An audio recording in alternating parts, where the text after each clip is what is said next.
Thank all of you for your patience as we reconstruct our city chambers and our public safety facility, and I hope all of you have had a chance to walk around a little bit here. We're so proud of this building and what it means for Auburn and what it stands for when we say that we're committed to our public safety department and the men and women who serve us and protect us each and every day. And for the City Council, this will be our new chambers. We've not had an official meeting in here yet. But we hope to the first meeting in July, which will be the 7th. We've been meeting in the chambers next door, I believe, since 1976. And it has all the inherent integrity of a 1976 meeting building. And so we're glad to be in here, more comfortable chairs, and I think this will be more appropriate of the type of community that we live in.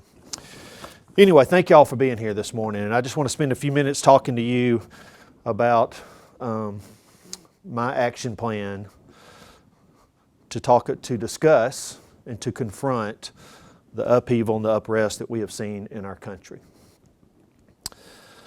The word one, if you look in the Merriam-Webster dictionary under entry 3, says constituting a unified entity of two or more components.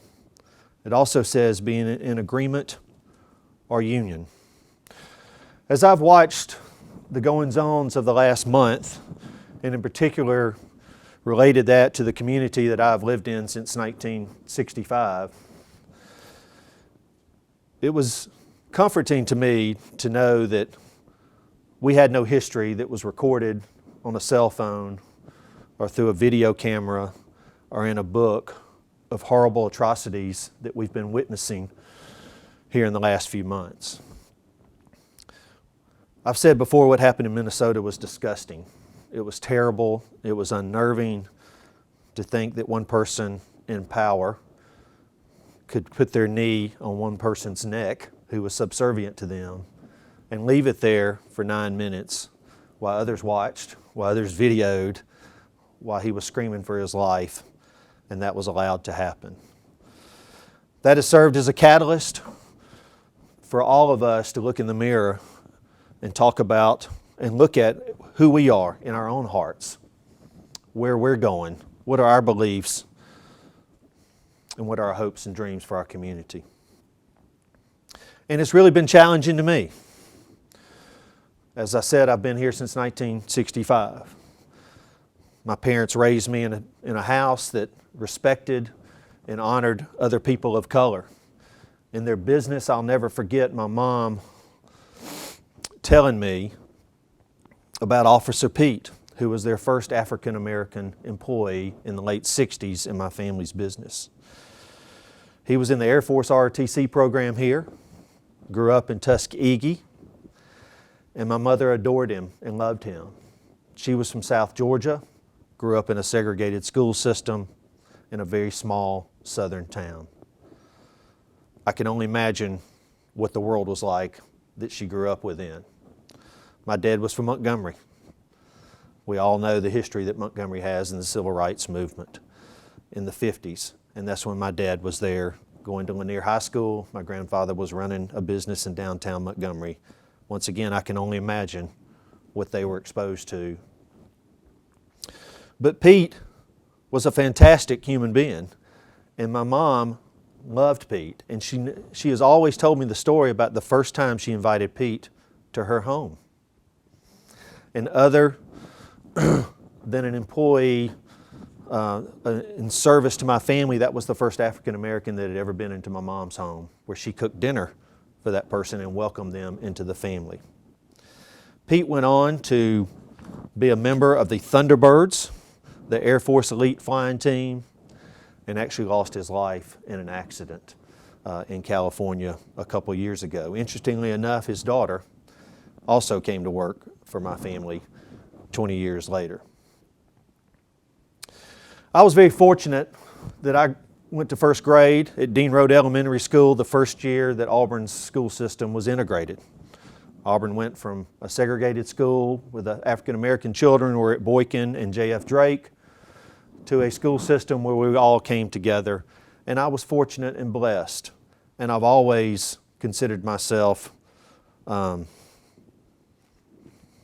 for that. to be able to be in school for 12 years with my African American friends.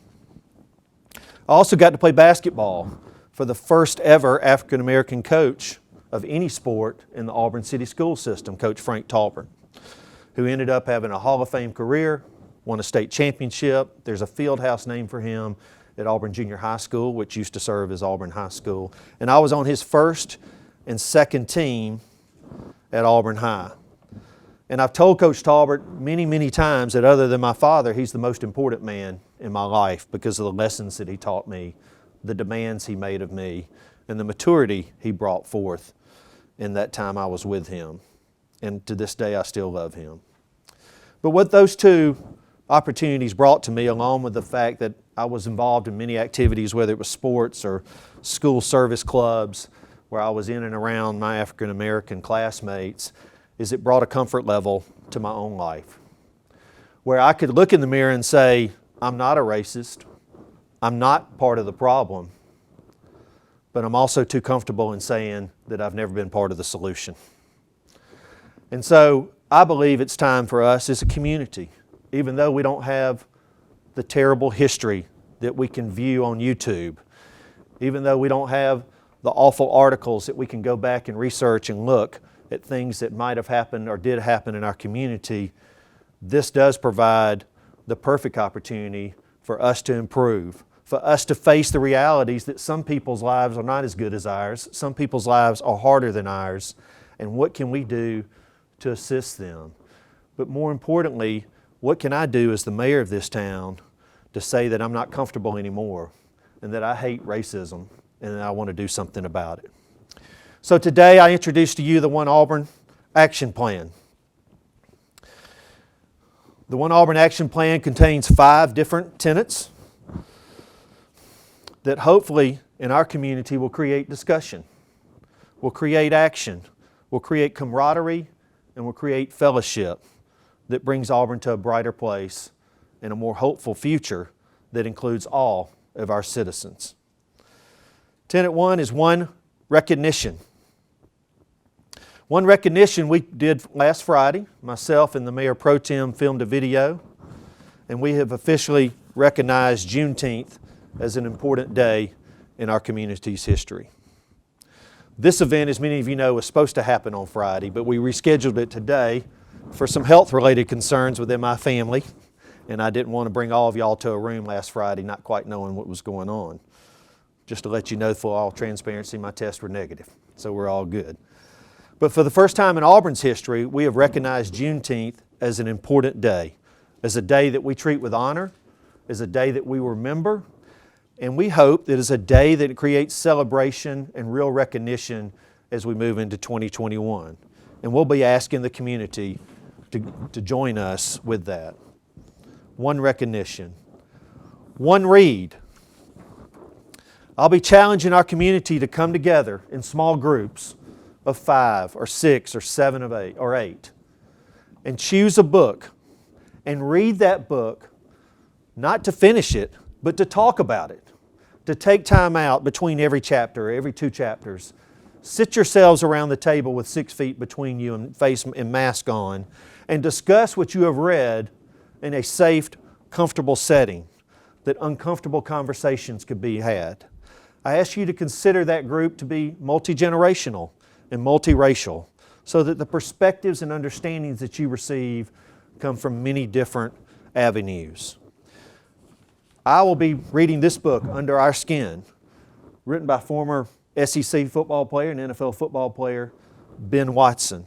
I have asked our library staff to help us also facilitate choosing a number of other books, and we've got 3 other books for adults and even 1 book for children, because we've been told time and time again that the matter of race is difficult for parents, particularly white parents, to talk to their kids about. How do you help them understand the dilemma, the struggles, the past of those that they sit next to in their classroom? So I appreciate our library staff, Chris Warren and his staff, helping us with this, but we've got 4 books there. If you have another book that you're really attuned to, that you really like, certainly we encourage you to do that. The main point is that groups of people are getting together, they're reading a book, and they're talking about it. And it's my hope that this fills some of our time here as the summer wears on. Okay? I'll be looking for captains. So if you're interested in being a captain, if you know people that would like to be a book captain, all I'd ask you to do is let me know that you're willing to do that and what book you're going to read. And that's all we need to know. We won't be keeping up with you. Our thumb will not be on you. We're going to leave it up to you to guide your group. But I ask you to make it really worthwhile to go ahead and try to recruit people that are different from you, that look different from you, that are in different stages. Certainly, if you're already in a book club and it would be easy for you to assimilate this program to something you're already doing, please go ahead and do that. If you're already in a Sunday school class and you want to choose one of these books to read as part of your summer education, please go ahead and do that. But if you're creating something from new, then I ask you to consider those people that you join yourself with. One recognition, one read, and number 3 is one conversation. Starting this July, I will facilitate different conversations with different community members in a video series that will talk about their shared experiences and discussing topics related to diversity and race in our community. These will be on Facebook Live. We also possibly might be creating podcasts. But we'll be bringing people to a makeshift studio at City Hall and having real conversations with them about what are their lives like, what have their challenges been, what has their journey been in relation to their race. One meeting. This fall we'll be hosting a town hall where we'll come together with different people in our community. We'll open it up to the public and we'll discuss what race looks like in Auburn, Alabama. And then finally we'll have one project. And I've talked about this for about a year now. But the City of Auburn has had for several years planned to build a Black and African American Heritage Center dedicated to preserving the history and the experiences of our Black community here in Auburn and in Lee County. This is the Rosenwall Schoolhouse that you might have heard me talk about. Mr. Rosenwall built small white schoolhouses for our African American rural children in the turn of the last century. He was one of the founders of Sears and Roebuck.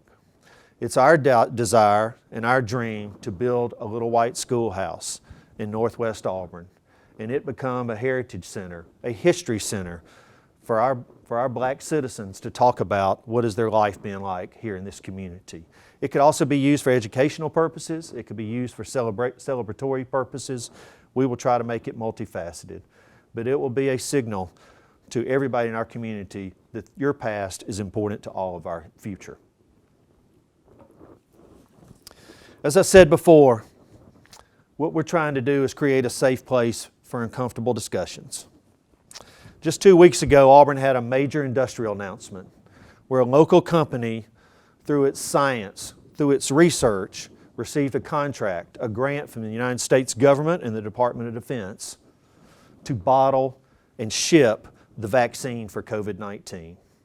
It was a historic moment for our community, a massive investment of $143 million and 200 jobs that will be coming to our town, based on science and research of some of the smartest people in the United States. The 5 things I've mentioned to you today are not historic pieces of research. People have read books before, they've had town hall meetings before, they've had discussions before, they've built buildings before, and they've recognized holidays before. But never in Auburn's history have we done that with the purpose of improving the race relations of our community.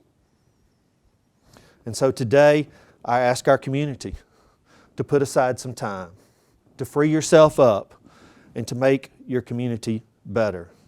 It's not just important that we talk to one another. I read this quote last night and I love it. When you talk, you are only repeating what you already know. But if you listen, you may learn something new.